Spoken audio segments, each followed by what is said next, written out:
It was a sort of a potpourri of wackiness, and you know, the animals. I'd Claire the chicken, Icy the bear, Hansel Rick the dog, and they went around with picket signs following me to Disco 2000 to all the other clubs, and we had a swing of the dance floor and the chickens dancing on the boxes, and every week we tried for a very long time. Every week we really overdid ourselves decorating, and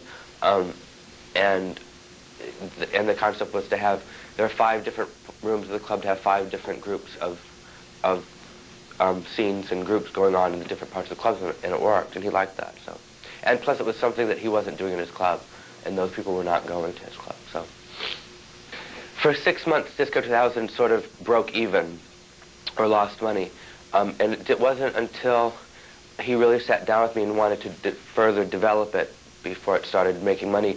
I mean, it was always crowded, but we were doing 1,500 people and maybe 1,000 comps and 400 reduced and 100 full pays. And he wanted to make it the other way around. And well, I didn't want to lose the 1,000 comps. So we worked out some deal where we would keep the 1,000 comps but make another 1,000 pays. And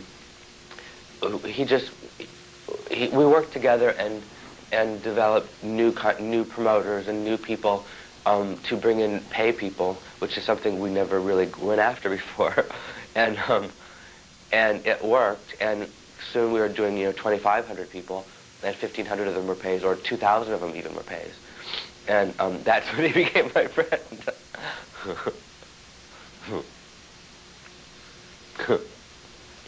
He has a lot more self-control than I do.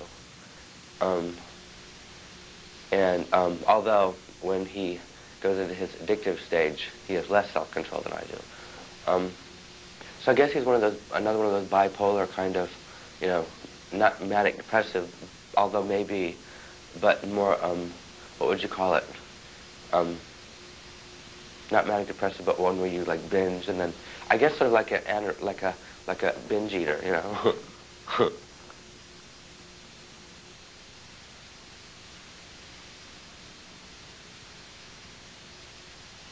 We did it because it was cool to be fucked up back then, and it's hard to get so fucked up that you're stumbling without passing out. It's that middle area between not fucked up and too fucked up that you're supposed to be in, and it's a really thin line to be on.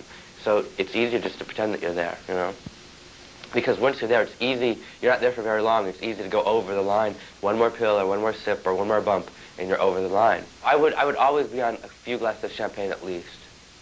But I guess for me, that's completely straight. Did she tell you about the time we made Michael Jacobson drink pee? No? Okay. Well, Michael Jacobson was the editor of Nightlife magazine at the time, and he was doing. Do you know Michael Jacobson? No. If you knew him, it would be a lot more funny. He's sort of like a Bear Jones meets A.J. Benza, like the worst of both, and but like this terrible brown noser schmoozer at the same time. Well, I guess like Bear Jones, and he was doing Peter was advertising in his magazine, so he was all over the club, of course, and he was at Disco 2000, and me and Claire was in on it too.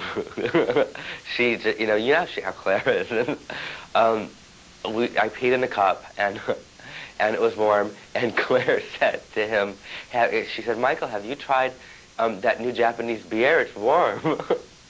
And he said, "No, let me try it." And all I did was hold the glass, and he took the glass and drank it, and he took it, and he goes, "That's urine," and he threw it at me, and he chased me into Peter's office, and Peter was writing some paper or something, and I had to shut the door, and I was holding the door, and he was like trying to push the door to beat me up, and Claire took him into the room, and I don't know what she told him, but he came back later and shook my hand, and he put his arm around me and goes, "Come on, Michael, let's go to the bar and get a real drink." I don't know what she said to him, but anyway.